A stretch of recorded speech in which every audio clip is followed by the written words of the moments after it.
한 달 전에 수원지검에서 피의자 조사 소환 통보했는데요. 언제 출석하십니까? 일정 조율하셨나요? 입장 있으신가요? 법인카드 사적 유용 혐의는 인정하시는 건가요? 자, 김혜경 씨 선거법 재판과 혐의는 다르지만 법인카드 유용 의혹이라는 점에서는 비슷한 측면도 없진 않습니다. 판결문에서 수행비서 배 씨가 김혜경 씨를 사적 수행한 정황이 상세히 이미 드러나 있는 그런 상황입니다. 자, 지난 14일 김혜경 씨 1심 판결문 내용 중에 일부를 보여드리겠습니다. 배 씨가 이재명 대표와 김혜경 씨의 성남 자택에 의전팀을 동원해 포장 음식 그리고 과일을 배달했다. 김혜경 씨의 병원 방문이나 아들의 병원 수속 업무를 배 씨가 도와줬다라는 부분 적시가 되어 있고요. 그리고 자택에 배달한 샌드위치, 과일 등 이 모든 것에 대한 결제는 경기도청에서 일괄해서 해당 판매점에 결제하는 방식을 썼다. 포장 음식은 배 씨 등에 의해 대부분 경기도 법인카드로 결제됐다라고 1심 재판부는 판단했습니다. 네, 이 김혜경 씨가 결국에는 몰랐다라고 변론을 했기 때문에 모르지 않았다라는 근거로서 지난 김혜경 씨 공선법 1심 선고 가운데 일부 대목이 있다 해서 저희가 지금 설명을 드리고 있는 건데요. 이 판결문 내용 조금 더 살펴보면 이 배 씨의 결제 행위 공무원 업무와 무관하고 김혜경 씨의 이익이 되는 행위로 판단을 한 정황들도 있습니다. 그 그래픽 한번 보시면요. 배 씨의 결제 행위는 공무원 업무와 무관했고 말씀드린 대로 사실상 김혜경 씨에게 이익이 돌아가는 구조였다. 또 배 씨가 김혜경 모르게 단독으로 행위할 구체적인 동기나 유인이 없었다. 이런 점들을 1심 재판부에서는 인정한다. 이렇게 선고를 하기도 한 바가 있었습니다. 그렇습니다.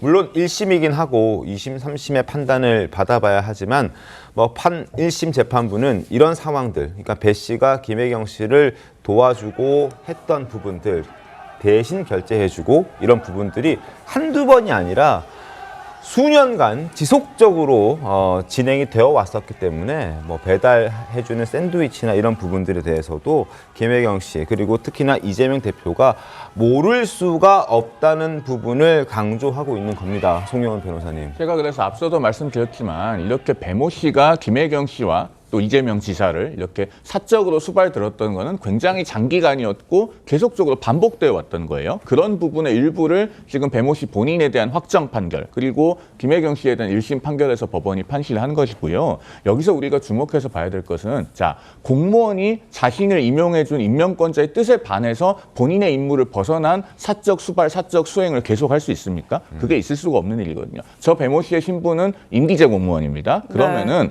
뽑을 때부터 저런 일을 하라고 전제를 해서 뽑았다고 보는 것이 합리적 추론이 되겠죠. 그러니까 경기도 내에서 사모님 팀이라고 하는 것이 있었다는 것이고 조명현 씨는 그 사모님 팀이 어떤 일들을 했는지를 아주 구체적으로 지금 공익제보를 통해서 증언하고 있다시피 하고 있는 것 아니겠습니까? 네, 그래서 저희가 다시 한번 짚어드린 부분도 역시나 김혜경 씨 수행도 마찬가지지만 자택으로 음식을 배달했고 아들의 병원 진료를 같이 라이드를 해줬고 이런 부분 어떻게 보면 이재명 대표 당시 지사의 가족 부분 수행을 같이 맡았기 때문에 이재명 대표가 모를 수가 없는 것 아니라는 것에 대한 근거가 될 수 있지 않겠느냐 이런 1심 판결문을 통해서 근거가 될 수 있지 않겠느냐 이런 얘기가 나오고 있는 것 같습니다.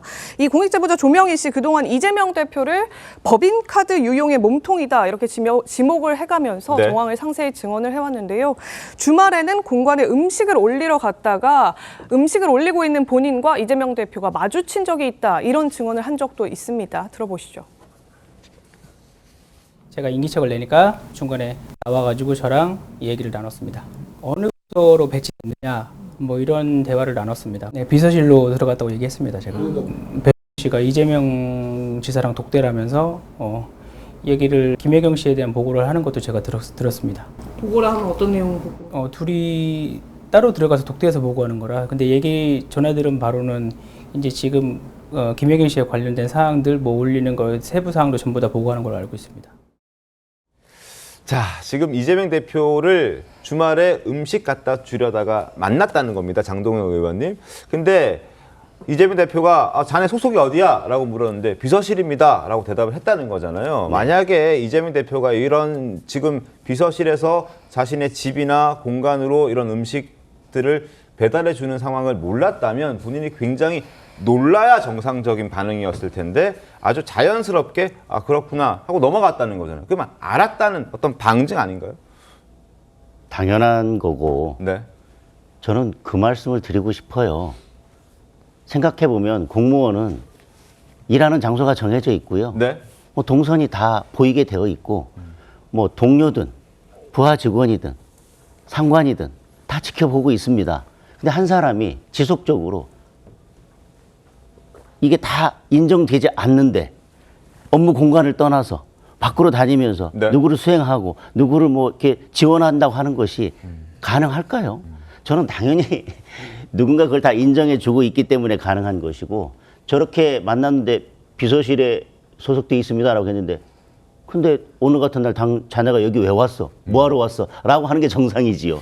근데 아 비서실 직원이구나. 그럼 내가 이해하겠어. 라고 하는 거잖아요, 결국은.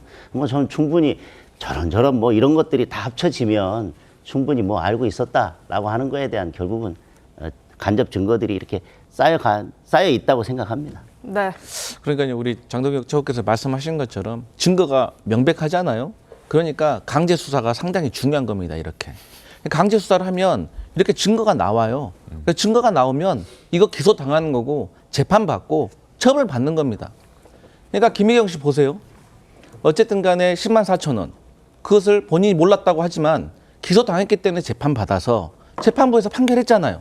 암묵적 합의가 있었다. 네. 그럼 처벌 받아야죠. 그런데 대통령의 배우자는 명품백을 행정관에게 돌려주라고 지시를 했답니다. 그런데 행정관이 깜빡한 거예요. 그런데 법적으로 처벌할 게 없는 겁니다.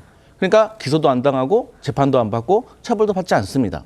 또 여당은 이슈에 대해서 대통령실은 이슈에 대해서 기억이 안 난다, 모른다라고 해도 그런가 보다 하고 넘어갑니다. 하지만 야당은 모른다고 하잖아요. 강제 수사를 통해서 이렇게 증거가 나옵니다. 그래서 처벌받습니다. 네.